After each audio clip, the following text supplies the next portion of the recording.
Hey, if you're a real estate agent and you're thinking about starting a YouTube channel, but you're not exactly sure where to start, well, what got you to click on this video? It was likely the thumbnail that caught your interest initially, then you possibly read the title, and then you said, all right, you know what, this is something I'm looking for.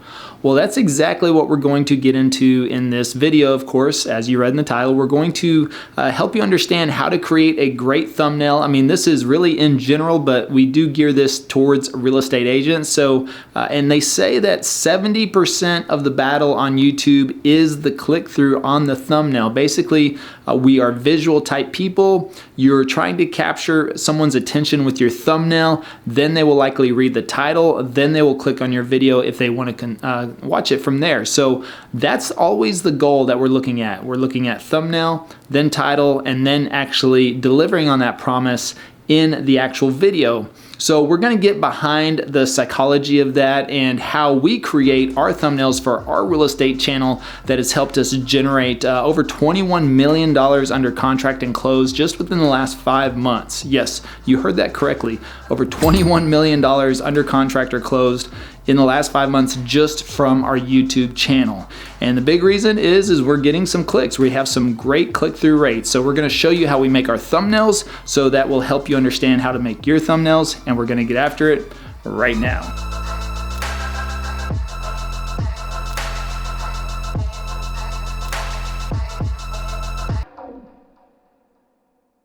Hey, if you're a real estate agent, you want to grow your business without cold calling, door knocking, or spending a ton of money on advertising, then subscribe below, tap the bell for notifications so you can be the first to learn those types of strategies. My name is Levi. My partner Travis and I, we get calls, texts, and emails from team leads, brokers, agents, that really are looking to grow their business through YouTube, and we love it. So, if that's something that you're looking for help with as well, feel free to schedule a call below. Everything's in the description. We'd be happy to chat with you. So as we mentioned, we are discussing thumbnails in this video, and the best way to do that is just let's make one. I'll show you how we make ours.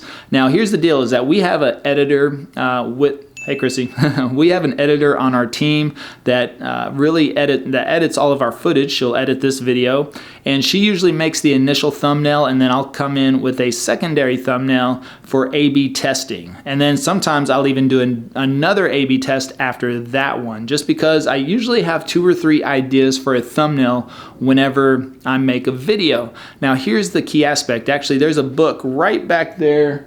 You probably barely see it, but it's called The YouTube Formula by Daryl Eves, and it's a really great book. It's very extensive on everything YouTube. There's also another book called YouTube Secrets. You should definitely check that one out, because our story is mentioned in that one. It's by Benji Travis and Sean Cannell, and that was the original YouTube best-selling book, and it still is. But Daryl Eves is also known as the Yoda of YouTube, so he's got quite a bit of knowledge, but he goes into quite a bit on thumbnail psychology, so that's a great reference, but we're going to kind of get into this video as well. So with that, let's just jump in my computer and take a look. All right, so here we are in my computer, and we use 2 main tools to make our thumbnails, at least, and that's TubeBuddy and Canva, and I'll have links to both of these in the description below. You can use a free version of TubeBuddy, but at the same time, we pay for the max version, the legend version, as you can see, for all 3 channels that we have right now. And we recommend our partners that do so as well, just because it opens up so many options for you. But first, we start out with, if we go into Canva, this is how we simply make a thumbnail. You can see here, create a design. You can just put in thumbnail. And this is what I love about it is everything is already formatted perfectly for you in Canva. So if you just put in thumbnail and it gives it to you. I mean, every type of social media, graphic that you need, it's already automatically sized in here. So just put what you need, and I can click on thumbnail there. Okay. But if I go back real quick, I just want to show you all of your designs. If I go click on all of your designs, you can see all the different thumbnails we have in here. Now, this is very important. Let me go back here real quick to show you A/B testing on the channel, and this is why it's so important. I'll actually show you one that just completed that I was a little surprised at. but it found it very interesting. This one's pretty low actually, but look at this one. This one shows you everything about Wylie, Texas. This is a video we just did, but it shows you here. It says, okay, the originally, and you can run these to be statistically significant, which I like that because then it collects enough data. This was the original one. This is actually one the editor, our editor Chrissy, came up with, and this is the one I came up with. Now, of course, I will say I'm usually a little bit more biased towards my thumbnails that I make, but she makes some pretty good ones too. Well, I thought, okay, you know, there's different, you see there's completely different styles right here. Hers is a little darker. It's kind of like a sunset, but it's also on the water, right? Which tend to do really well.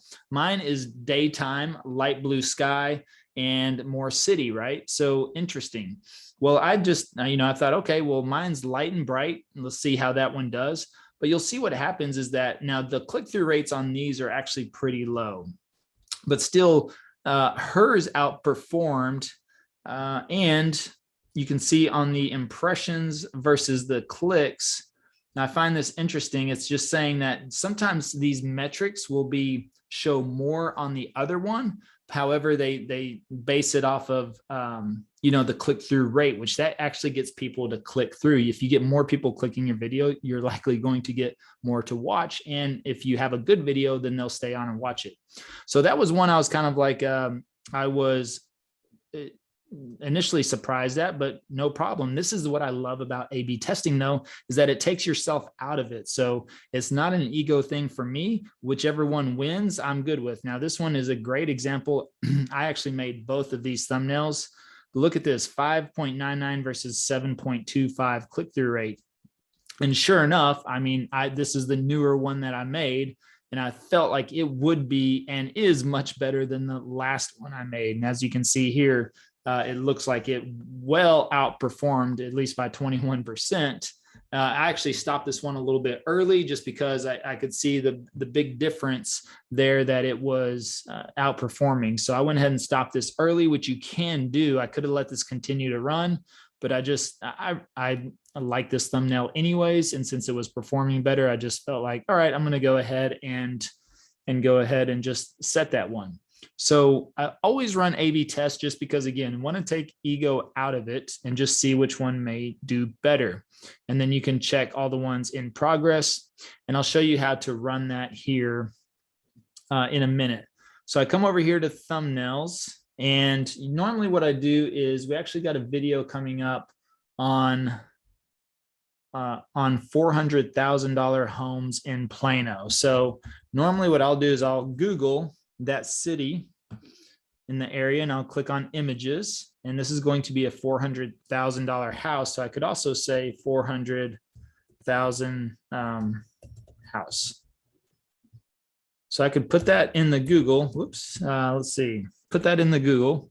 See what types of homes it pulls up. Okay, and I'm usually looking for kind of like half home, half sky type pictures, right? So this one initially, that one stood out because I can see quite a bit of sky and there's half a home. Plus, I'm also looking for an attractive home, right? Because I'm thinking about, let's see, I want somebody to click on this and what are their expectations for a $400,000 house? Well, I look at this one. Okay, this looks like, and then I think about my video of the actual homes that I'm showcasing in the video. There's a home that kind of looks like this one. There's a home that kind of looks like this one. So I'm like, all right, which one? This one has a little bit more blue sky, and I'm thinking about, I want my lettering to go up there in the blue sky as well. So I'm going to right click and copy image and then just come back over here, and that's it. And some may be asking right now, can you get a copyright claim or anything like that? Yes, it's possible, but it is a thumbnail. So I'm not worried about it. You can change out a thumbnail in an instant. So if anybody ever says, hey, that's my picture, you don't have permission to use it, take it down. If they ever recognize it, then I'll say, okay, no problem. And I'll just switch it out. So I'm not really worried about that at all whatsoever. So I'm going to reposition this or have it right there where it's at. And first thing I'm going to do is we know that saturated photos do pretty well. So I'm going to take this saturation and look at this. If I move it all the way to 100, look how much that brightens up that picture. So from regular to saturated. So it just really enhances the house on this video. Now I take the contrast. I might adjust this a little bit more. You see how it makes it just a little bit darker? See how it lightens up the cloud as well? So I might pull this contrast usually no more than about midway. If I go too much, you'll see, okay, that's a little bit overdone. I don't want to make this completely unrealistic. So usually about halfway on the contrast just adds a little bit extra. So you can see the difference, right? See that difference, how it just makes it pop a little bit more. And look where we started. Take that saturation down. That's the original photo. Bring that saturation up, that contrast just a little bit. And that's typically where I find is really good for, really good for most of my photos. So that's it really on that aspect. Now what I'm going to do is I'm going to come over here and just pop in text. And you want text to be large enough to be read really on any device. So even like a mobile, or I don't know what just happened there. Let's see. Mobile or anything like that. So I usually bring the size out all the way from left to right. And then I prefer, I don't know, I just use right now, I'm using this Barlow semi-condensed B. I'm not even sure what that means. And then I bold that up just a little bit. That's just what I like right now. And the thing is we want some click through, right? So you see this probably quite a bit on YouTube. A lot of videos with just numbers on them. Those tend to attract quite a bit, right? Because people are curious. Well, I'm going to make this, I don't want to cover up the house too much. So I'm going to bring this over. Man, my computer is really acting a little slow today. I'm going to center this up about right there. I'm going to do a couple of things. I'm going to change this to white, first of all. Now that makes it a little bit hard to see because of the color. So I'm going to add a little background shadow. I'm going to bring that transparency to make that background shadow thick. Change that to black right there. Click off of there. I like to make the direction a little bit more even, just like that. And what I'm going to do actually here is move this up, take up a little bit more of the top space there. Make it just a little bit bigger. And then bring it over. You see that little pink line shows up. That tells me this is centered. So I like that. 400,000. And what else was I going to do? Let's see. I was in effects right there. Offset. I tend to offset right around 30, 25 or so. You see how that gives it some depth right there. That gives it depth. If I remove that, I don't know what just happened. Oh, I changed colors for some reason, but I'm going to change that back to black, bring that transparency all the way up to thicken it. This direction, somewhere around -100. If you're using Canva, that's just seems where I like it. And then I bring this offset down to around 25, 30. Boom. That's where I tend to like that. So I'm going to try this out. Then I'm going to go to uploads, which I already have uploaded pictures in here. I'm going to scroll all the way down to as well. And this is something that they talk about in YouTube Secrets and in the YouTube formula, which I'll have links for that in the description below as well. So bringing in, let's see here. Let's just bring in my happy face, bringing in a face. So I'm going to bring that, I'm going to make this big. Now I know this seems like it's really big right now, but you got to think about the thumbnail on an actual device and what's going to show up. All right. So I'm going to do that. I'm not worried about it covering my head because they say the most important thing is that people can see the whites in your eyes. So you can see that's going to be a pretty good size. I'm kind of taking up a little bit more of the house. So let me kind of position myself over just a little bit more. All right. Good to go there. And then what I do is I come to edit image and I'm going to, what do I look at?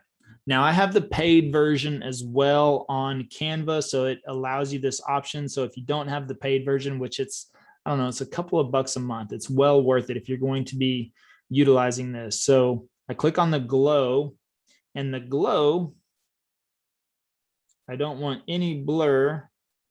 And I want that transparency all the way up to make it thicker. I'm going to make it white, and boom. Then that gives you that outline that you see on people's thumbnails. So as that little that outline, which is, I really like that because it breaks you up from the picture, you know. Now, the one thing I would do is, I don't like how that is positioned now to where I'm covering most of it. So, and it's not letting me adjust. So I'm going to delete that picture, go back to it. I can just put it back. All right. So I'm going to put it back, resize it again. But I'm going to bring it over more. And so I'm going to cut off more of that left side. You see that? So I'm going to bring that picture over more, and I'm going to take out a little bit more of the yard now. So you see how I'm going to size that up. Boom. All right. Now I'm going to go to edit. I'm going to do the same thing we did, bring up that saturation, bring up that contrast. See, now we're right back where we need to be. And now you're saying, well, wait a second, where'd you go? Well, I'm back there. So I'm going to move this to the back. Boom.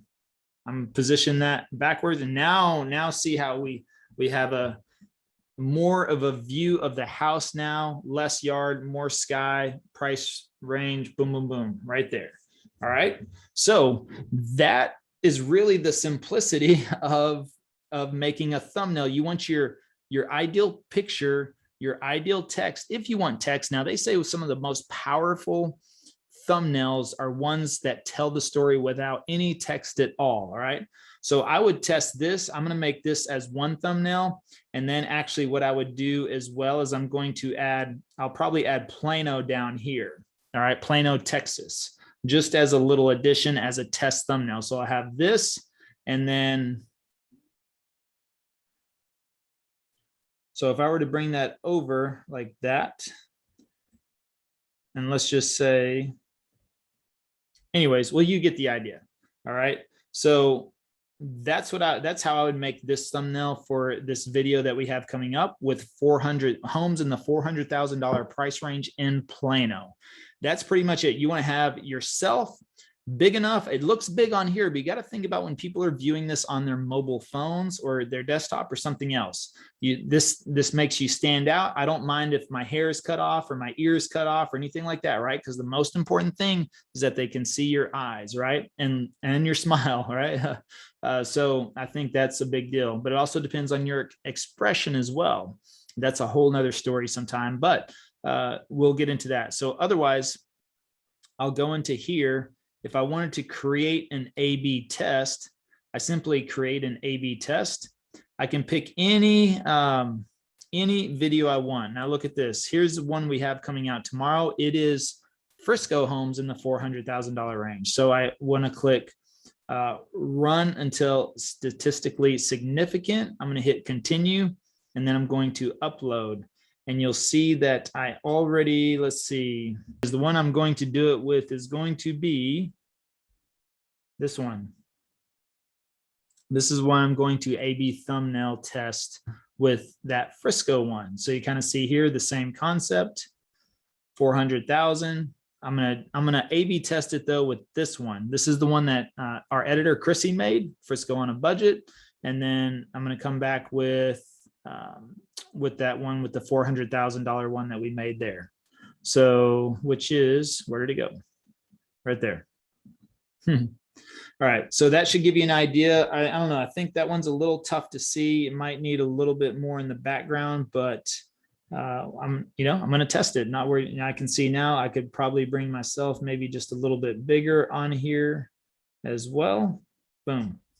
I think we'll be good to go. So we'll test that. Hopefully you found this helpful on how to make a thumbnail and a little bit of the psychology behind it. Also, real quick, very important is you want to think of your thumbnail in thirds. So you see how I'm almost taking up 1/3 of this as well. So something to consider. And then this picture, the house, takes up 2/3. So your thumbnail should be, actually, if you look at my screen right now, this would be divided into thirds, right? You got this third here, and this third there.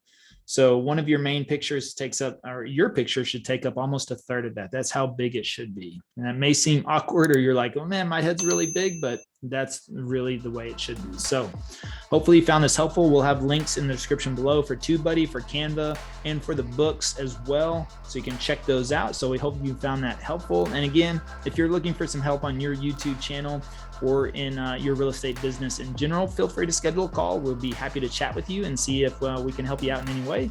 So until next time, I'll see you on the next video.